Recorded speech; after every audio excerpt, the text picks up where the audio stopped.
Hey hi Chalakutties, welcome back to our channel. இன்னைக்கு நம்ம என்ன வீடியோ பார்க்க போறோம்னா லக்கி பேபியோட 100th டே போட்டோ ஷூட் தான் பார்க்க போறோம்.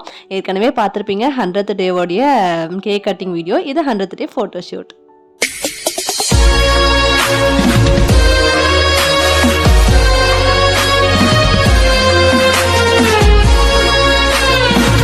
100th டே ஃபோட்டோ ஷூட் பண்ணுறதுக்கு என்னென்னலாம் பண்ணலாம் அப்படின்ட்டு தான் இந்த வீடியோவில் பார்க்க போகிறோம். ஃபர்ஸ்ட் ஆஃப் ஆல் வந்துட்டு ஒரு சாரீ எங்ககிட்ட வந்து ஒரு சாரீ இருந்தது. அந்த சாரீ வந்து நாங்கள் மடித்து போட்டுக்கிட்டோம். மடித்து போட்டுட்டு அதில் வந்து 3 கலர் ஷால் வந்து எடுத்துக்கிட்டோம். அதில் வந்து ரெட் கலர் வந்துட்டு 1 போட்டுக்கிட்டோம். நெக்ஸ்ட்டு எல்லோ கலர் வந்து 0 போட்டுக்கிட்டோம். நெக்ஸ்ட்டு க்ரீன் கலரில் 0 போட்டுக்கிட்டோம். ஸோ 100 மேக் பண்ணியாச்சு. அதுக்கப்புறம் என்ன பண்ணலான்னு பார்க்குறப்ப தான் ரோஸ் பெட்டல்ஸு ரோஸ்லாம் இருந்துச்சு. சரி அதை வச்சு டெக்கரேட்டிவ் பண்ணலாமே அப்படின்னு சொல்லிட்டு அதை வச்சு டெக்கரேஷன்ஸ்லாம் பண்ணிட்டு இருந்தோம். அதெல்லாம் பண்ணி முடிச்சுட்டு லக்கி பேபியை கூப்பிட்டுட்டு வந்துட்டு ஃபோட்டோ ஷூட் எடுக்கலாம் அப்படின்ட்டு நினச்சிட்டு இருந்தோம். அதுக்குள்ளே பார்த்தா லக்கி பேபி நல்லா சம்பவம் பண்ணிட்டாங்க.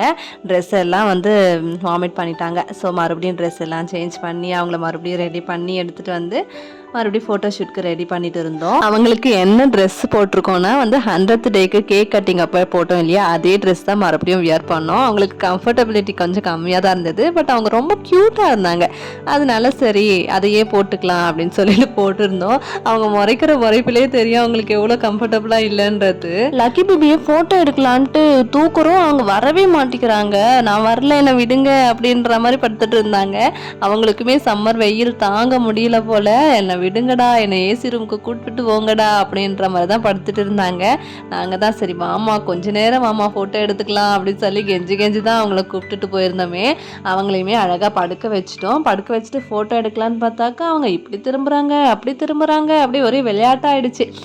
ஃபஸ்ட்டு அவங்க வரலன்னு சொன்னாங்க. அதுக்கப்புறம் அதுலேருந்து எந்திரிச்சிக்கவே மாட்டேங்கிறாங்க. அவ்வளோ ஜாலியாக ஆகிட்டாங்க. ட்ரெஸ் எல்லாம் ஓரளவுக்கு கம்ஃபர்டபுளாக ஆகிடுச்சு போல் அவங்களுக்கு. அந்த அளவுக்கு இரிட்டேஷன்ஸ்லாம் இல்லை அப்படின்ற மாதிரி ஃபீல் பண்ணாங்க. அதுக்கப்புறம் ஜாலியாக விளையாடிட்டு இருந்தாங்க. இதில் சிண்டு வேறு பக்கத்தில் உட்காந்துட்டு நான் வந்து ஃபோட்டோ எடுத்துக்கிறேன் அவன் வேறு ஒரே குஷியாக இருந்தான். அவனுடைய டாய்ஸ் அவனுடைய பொம்மையெல்லாம் எடுத்துகிட்டு வந்து பாப்பா பக்கத்தில் வச்சு இதையும் ஃபோட்டோ எடுங்க, என் பொம்மையும் ஃபோட்டோ எடுங்க அப்படின்லாம் சொல்லிட்டு இருந்தான். அதுக்கப்புறமேட்டுக்கா லக்கி பேபி கையில் வந்துட்டு ரோஸ் கொடுத்தோம். அவ்வளோ அழகாக பிடிச்சிக்கிட்டாங்க. பார்க்கவே ரொம்ப க்யூட்டாக இருக்குல்ல. அழகாக பிடிச்சிட்டு அதிலெல்லாமும் நாங்கள் ஃபோட்டோஸ்லாம் கொஞ்சம் நிறைய எடுத்துக்கிட்டோம். தென் என்ன இதில் ஹைலைட்னா வந்துட்டு நாங்கள் நல்லா தான் ஃபோட்டோ எடுத்துகிட்டு இருந்தோம். சிண்டுவுமே ஜாலியாக பார்த்து என்ஜாய் பண்ணிட்டு தான் இருந்தான். இந்த மாதிரி போஸ் கொடு அந்த மாதிரி போஸ் கொடு அப்படின்லாம் சொல்லிட்டு தான் இருந்தான். அதுக்குள்ளே அவனுக்கு என்ன ஃபீல் ஆச்சுன்னு தெரியல. தனியாக போய் உட்காந்துக்கிட்டான். என்னடா ஆச்சு, ஏன் இப்படி இருக்கு அப்படின்னு சொல்லி கேட்டாக்கா, எனக்கு இந்த மாதிரி ஃபோட்டோ எடுத்தீங்களா, எனக்கு மட்டும் நீங்கள் எடுக்கலையா அப்படின்லாம் சொல்லி கேட்க ஆரம்பிச்சிட்டான். ஏன்டா உனக்குமே இப்படி தான் எடுத்தோம், நீயுமே சின்ன வயசில் இருக்கும்போது இவளுக்கு என்னென்னலாம் செய்கிறோமோ அத்தனையுமே உனக்குமே செஞ்சோம் அப்படின்லாம் சொல்கிறோம். அவன் இல்லை எனக்கு செய்யலை அப்படின்னு, எனக்கு ஞாபகமே இல்லையே அப்படின்னு சொல்லி கேட்டுட்டு இருந்தான். அதுக்கு நாங்கள் சொன்னோம், நீ பாப்பாவாக இருந்தப்போ எடுத்தது தான் கண்ணா, அதனால உனக்கு ஞாபகம் இருக்காது அப்படின்லாம் சொல்லிட்டு இருந்தா கூட அவன் ஒத்துக்கல. அதுக்கப்புறமேட்டுக்கா ஃபோனில் அவனுடைய ஃபோட்டோஸ்லாம் ஒரு ஃபோல்டர் போட்டு வச்சுருந்தோம். அதை எடுத்து அவங்ககிட்ட காமிச்சதுக்கப்புறம் தான் ஆமாம் எனக்குமே நீங்கள் எடுத்திருக்கீங்க அப்படின்னு நம்பினதுக்கப்புறம் தான் கொஞ்சம் ஸ்மைல் பண்ணிட்டு மறுபடியும் வந்து விளையாடவே ஆரம்பிச்சானே. இப்போ இருக்க பசங்கள்லாம் எவ்வளோ யோசிக்கிறாங்க, நமக்கு பண்ணுறாங்களா இல்லையா அதை கன்ஃபர்மேஷனுக்கு பார்த்து தெரிஞ்சுக்கிட்டு அதுக்கப்புறமேட்டுக்கா தான் அவங்க ஓரளவுக்கு ஹாப்பியாகவே ஆகுறாங்க இல்லையா. அதனால எப்பயுமே ஃபஸ்ட்டு சைல்டையும் செகண்ட் சைல்டையும் ஒரே மாதிரி பாருங்கள். ஃபஸ்ட்டு பாப்பாவுக்கு பண்ணுறது எல்லாமே செகண்ட் பேபிக்கு பண்ணுங்கள். ஏன்னா செகண்ட் பேபி வளர்ந்து எனக்கு இதெல்லாம் பண்ணலையே அப்படின்ட்டு அவங்க ஒரு சின்ன இடத்துல கூட ஒரு ஃபீல் பண்ணிடக்கூடாது அப்படின்றது தான் என்னுடைய தாட். அதனால வந்துட்டு நாங்கள் வந்து சிண்டுக்கு பண்ண எல்லாமே எந்த ஒரு ஃபோட்டோவாக இருக்கட்டும் எந்த மாதிரிலாம் எடுத்தோம் அது எல்லாமே ரீக்ரியேஷன் பண்ணி தான் லக்கிக்குமே நாங்கள் எடுத்துகிட்டு இருக்கோமே. என்னுடைய ரெக்வஸ்ட்னே வச்சுக்கலாம். இப்போ இருக்கிறோடைய பேரண்ட்ஸ்லாம் வந்து மோஸ்ட் ஆஃப் எல்லாருமே வந்து செய்கிறாங்க. ஃபர்ஸ்ட் பேபிக்கு பண்ணுறதையே செகண்ட் பேபிக்கும் பண்ணுறாங்க. பட் சில பேர் பண்ணாமல் இருக்கிறதுக்கும் வாய்ப்பு இருக்கு இல்லையா. அதனால சொல்கிறேன், ஃபர்ஸ்ட் பேபிக்கு பண்ணுறத செகண்ட் பேபிக்கு கண்டிப்பாக பண்ணுங்கள். செகண்ட் பேபிக்கு பண்ணுறதையும் வந்து ஃபர்ஸ்ட் பேபிக்கு பண்ணுமான்றதை செக் பண்ணிக்கோங்க. நான் ஏன் இப்படி சொல்கிறேன்னா வந்துட்டு நம்ம சின்ன பிள்ளையாக இருக்கிறப்பெல்லாம் வந்து மேக்ஸிமம் வந்து ஃபர்ஸ்ட் பேபிக்கு மட்டும்தான் எல்லாமே பண்ணுவாங்க. ஈவன் ஒரு பர்த்டே ஃபங்க்ஷன் ஆகட்டும் இல்லை எதனா நியூ ட்ரெஸ் எடுத்து கொடுக்கறதா இருக்கட்டும் எல்லாமே ஃபர்ஸ்ட் பேபிக்கு தான் பண்ணுவாங்க. செகண்ட் பேபிக்கு நம்மளுடைய செகண்ட் பேபி தானே, ஃபர்ஸ்ட் பேபிக்கு தான் எல்லாமே பண்ணிட்டோமே அப்படின்னு சொல்லிட்டு விட்டுருவாங்க. ஸோ அந்த மாதிரி விடாதீங்க. ஏன்னா நம்மளுமே வந்து அதெல்லாம் கோத்ரூ பண்ணி தான் வந்திருப்போம் இல்லைங்களா. அதனால தான் சொல்கிறேன். இப்போ எனக்குமே கூட எனக்கெல்லாம் வந்துட்டு என்னுடைய சின்ன வயசு ஃபோட்டோன்னு பார்த்தீங்கன்னா 1, 2 ஃபோட்டோ தான். அதுவே நான் ரொம்ப ரேராக ஒருத்தருடைய மேரேஜில் எடுத்த ஃபோட்டோஸ்லாம் எடுத்து தான் வந்துட்டு நான் வந்து என்னுடைய சின்ன வயசு ஃபோட்டோ அப்படின்னு சொல்லி எடுத்து வச்சுருக்கேனே. ஸோ அந்த மாதிரி வந்துட்டு எந்த குழந்தையுமே விட்டுறாதீங்க. நானுமே வந்துட்டு எங்கள் வீட்டில் சண்டை போடுவேன். ஏன் எனக்கு மட்டும் எந்த ட்ரெஸ்ஸுமே எடுத்து கொடுக்கல, எந்த ஃபோட்டோஸும் எடுக்கல, இந்த ஃபங்க்ஷன் பண்ணலை, அந்த ஃபங்க்ஷன் பண்ணலை அப்படின்னு சொல்லிட்டு நானுமே எங்கள் வீட்டில் எல்லாமே கேட்டுட்டு தான் இருந்தேன். அதனால தான் வந்துட்டு நான் வந்துட்டு எப்பயுமே வந்துட்டு ஃபஸ்ட் பேபி, செகண்ட் பேபி 2 பேரும் ஈக்குவலாக பார்க்கணும் அப்படின்றது வந்துட்டு எங்கள் வீட்டிலேருந்து நான் கற்றுக்கிட்டேனே சொல்லலாம். ஸோ நீங்களுமே வந்துட்டு 2 பேபியுமே ஒரே மாதிரி பாருங்கள். எப்பயுமே யாரையுமே வந்துட்டு இவங்க பெருசு அவங்க பெருசுன்ட்டு பார்க்கவே பார்க்காதீங்க.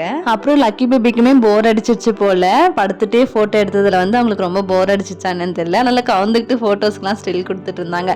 நீங்களே பாருங்கள் அவங்க எவ்வளோ அழகழகாக ஸ்டில்ஸ்லாம் கொடுக்குறாங்க அப்படின்னு சொல்லிட்டு. நாங்களுமே வந்து க்ரியேட்டிவாக இப்படி பண்ணலாம் அப்படி பண்ணலாம் அப்படின்லாம் யோசிச்சு வச்சு தான் வந்து இதெல்லாம் ரெடி பண்ணோம். பட் அவங்க பண்ணதே வந்து ரொம்ப க்ரியேட்டிவாக இருந்தது அப்படின்றதால நாங்கள் எதையுமே புதுசாக பண்ணிக்கல.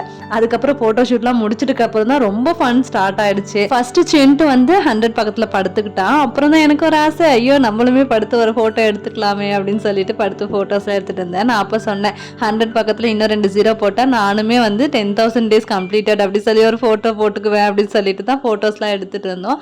அப்புறம் அதை கலைக்கிறன்ற பேரில் நாங்கள் எல்லாம் ஜாலியாக விளையாடி ஃபன் பண்ணி அந்த இடத்தையே வந்து நாஸ்தி பண்ணி எடுத்துட்டோம்.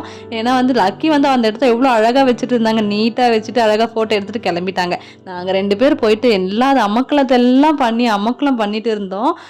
இந்த வீடியோ பார்க்கறதுக்கே கொஞ்சம் வியர்டாக தான் இருக்குமே, அந்த அளவுக்கு தான் நாங்கள் அமக்கலம் பண்ணிட்டு இருந்தோம். சரி, நான் அந்த டைமில் வந்துட்டு ரொம்ப ஹாப்பியாக இருந்தது. நம்மள ஒரு சின்ன குழந்தைடா அப்படின்ற மாதிரி ஹாப்பியாக இருந்தது. கொஞ்சம் ஃபோட்டோஸ்லாம் எடுத்துகிட்டு இருந்தேன். எங்கள் அம்மா திட்டிகிட்டே இருந்தாங்க, இந்த ஃபோட்டோஸ் வீடியோஸ்லாம் எதுனா யூடியூப்பில் போட்டுனா அடிச்சிடுவேன் அப்படி சொன்னாங்க. நான் கண்டிப்பாக போடுவேன்னு சொல்லி தான் நான் போட்டிருக்கேன். ஆக்சுவலாக ஜாலியாக இருந்தது. நீங்களுமே வந்து உங்கள் பசங்களுக்கெலாம் பண்ணும்போது நீங்களும் ஒரு கிளிக்ஸ் எடுத்து பாருங்களேன். அவ்வளோ ஹாப்பினஸ்ஸாக இருந்தது. ஜாலியாக விளையாடிட்டு ஃபன் பண்ணிவிட்டு அந்த இடத்தையே வந்து நாங்கள் ரணக்கலமாக ஆக்கிட்டோம். அப்படி இருந்தது. ஆக்சுவலாக இதில் வந்து என்னுடைய கொண்டையும் அதில் வச்சிருக்க பூவும் தான் வந்து ஹைலைட்டே. எனக்கு வெயில் தாங்க முடியல அப்படின்னு சொல்லிட்டு தான் அந்த கொண்டையை போட்டேனே. அதில் பூவை வேற சின்ட்டு சொறி விட்டுட்டான். அப்போ ரொம்ப ஃபன் ஆகிடுச்சு. அதுக்கப்புறம் ஃபோட்டோஸில் ஆட் பண்ணியிருக்கேன். நீங்களுமே பாருங்கள், பார்த்து என்ஜாய் பண்ணுங்கள்.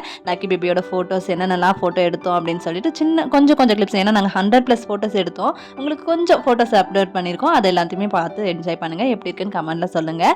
அண்ட் இந்த வீடியோ இங்கே முடியுது. லைக் பண்ணுங்கள், ஷேர் பண்ணுங்கள், கமெண்ட் பண்ணுங்கள். மறக்காமல் சப்ஸ்கிரைப் பண்ண மறந்துடாதீங்க. லக்கி பேபியோட ஃபோட்டோஸ்லாம் எவ்வளோ க்யூட்டாக இருக்குன்னு கண்டிப்பாக கமெண்ட்டில் சொல்லுங்கள். அண்ட் நாங்களுமே வந்து இந்த ஃபோட்டோ ஷூட்டை வந்து ரொம்ப சிம்பிளாக தான் அரேஞ்ச் பண்ணியிருந்தோம். பட் நல்லா வந்திருந்தது. அவுட்புட் வந்து ரொம்ப வேறு லெவலில் வந்திருந்தது. எங்களுக்கு ரொம்ப பிடிச்சிருந்தது. நீங்களுமே உங்களுடைய பேபிஸ்க்கு எல்லாருக்குமே வந்துட்டு இந்த மாதிரி ட்ரை பண்ணுங்கள். எல்லா photos 1st month, 2nd month, 100th day, 6th month அந்த மாதிரி எல்லா ஃபோட்டோஸுமே எடுங்க.